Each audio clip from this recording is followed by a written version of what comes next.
folks, as we reported, there's a letter that went out last night to Attorney General Merrick Garland from Congressman Jim Jordan, Congressman Mike Johnson. Congressman Johnson's joining us now. He's the ranking member of the Judiciary Committee Subcommittee on the Constitution, Civil Rights, and Civil Liberties.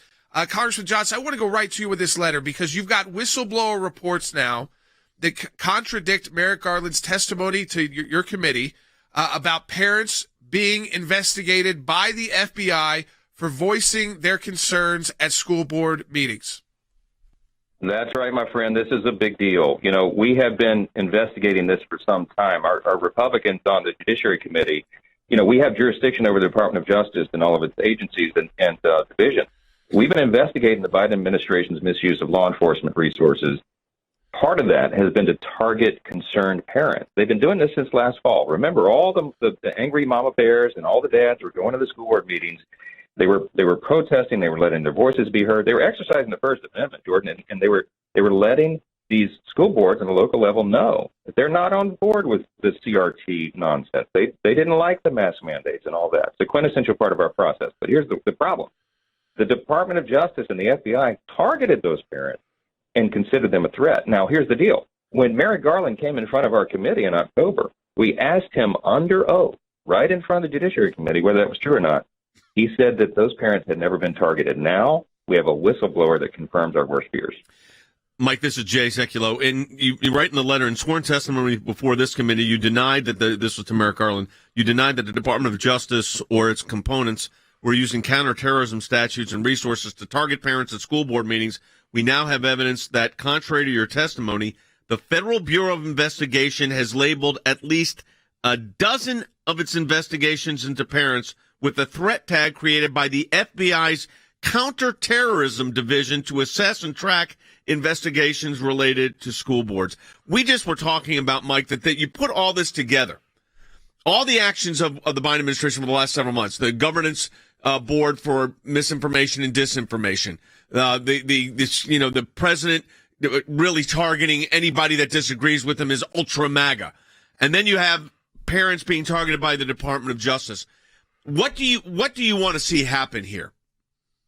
Well, ultimately, we need accountability. We've got to make sure that the Department of Justice is not weaponized to become a political arm of the Democrat Party. And that's exactly what they've done, Jay. All these surreal, dystopian developments that you just described and many others lead only to one logical conclusion, that the DOJ is no longer this neutral arbiter, you know, the agency that's in charge with maintaining our justice system and making sure that the law, you know, the law is equal, everyone's equal before law and justice is blind, all that. They've thrown it all out the window. They're using this to advance political objectives and go after their political opponents. And sadly and very unfortunately, not a dozen, but dozens now, we know because of this whistleblower, dozens of parents who have just shown up at their local school board meetings to show their care and concern for what their children are being exposed to, they've been labeled as domestic terrorists. This absolutely happened. The threat tag, by the way, is EDU officials. That's the FBI's tag that they put on these files. And they're treating these people like they're enemies of the state. It's unconscionable. And Jay, at the end of the day, the greatest threat here, you and I both know, is that it's undermining the people's faith in our institutions. And if we lose our faith in our system of justice, brother, in a constitutional republic, we're in real trouble. Well, it reminds me, just 1 second here, Drew. It reminds me exactly of what we had to do with the IRS when they targeted groups, the same thing, based on their names, Liberty, 9/11, Freedom. That became a be on the lookout list, and then we had I'll never forget in the discovery, getting those emails from Lois Lerner, where she said, well, let's get in touch with the FBI and the FEC and bring a criminal case because that will shut this down. So we know where this can go, and we took action on that. Of course, we won, but you had to take legal action to do it.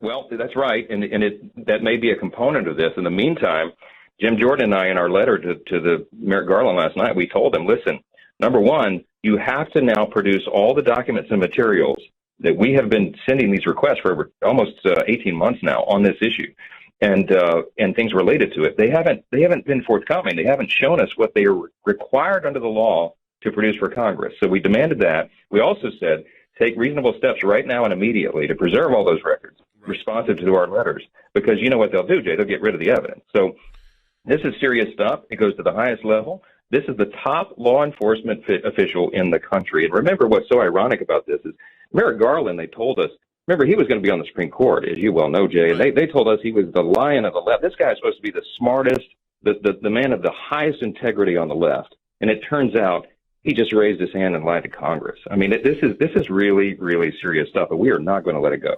What I'm concerned about, Congressman, too, is the idea that in most of these examples, it's someone who is using political speech, saying, you know what, we're going to get rid of you guys. The school board officials, they're elected. The school board members are elected officials. And the idea that in America, you can't say to someone, you know what, we're going to beat you politically. We're going to run candidates against you. That suddenly that makes you a threat. It makes you're inciting violence if you express displeasure with their policies. I mean, this idea, again, what I'm concerned about is that there's no longer this idea in our country. It's not shared by both political parties anymore that we protect free speech. In fact, now saying that you're a free speech absolutist is a bad thing in America. We've heard use by this disinformation board that's awful but lawful. Of course, they're defining what awful is. I mean, I think here there's the disillusion with the institutions of government, but then there's the second idea, which is they really just want all these parents and everybody who may have been politically motivated to get involved to sit back and say, you know what, I'm going to make the calculation. I'd rather not have the FBI knocking on my door, so I'm not going to show up. I'm not going to voice my concern. I'm not going to get involved. That's exactly right, Jordan. And the three of us have been serving in this arena, defending our fundamental freedoms and free speech and religious liberty our whole careers because we saw that a day like this may come one day. And we're here now, right? You have the government, the highest levels of power in the country, labeling citizens who have disfavored opinions. We had a press conference yesterday. We're going to defund that disinformation board, give it our best shot. Jim Jordan and I, and Lauren Boebert and others. Right. And we stood there, and I stood in front of this whole cadre of Hill reporters, Washington Capitol Hill reporters, and I said to them, guys, everybody, wake up out of your stupor and remember, this is not who we are in America. In America, we do not trust the government to be the arbiter of what is true and acceptable speech. That's called tyranny, guys. You're the free press, right? The First Amendment guarantees the right to free speech and a free press. Guess what? That's in jeopardy right now because the government may disfavor what you say tomorrow, right? We're all in jeopardy. We have to stop this. We have to keep government in check, and we have to defend freedom, and it's never been more important to do that than it is right now. Congressman Mike Johnson, a good friend of ours for a long time, fellow worker and for religious freedom, for First Amendment freedoms, and it's always great working with you, Mike, and I'm thrilled that you're heading this up with our friend Jim Jordan. This is really important. Thanks, Mike. All right, we'll keep you posted.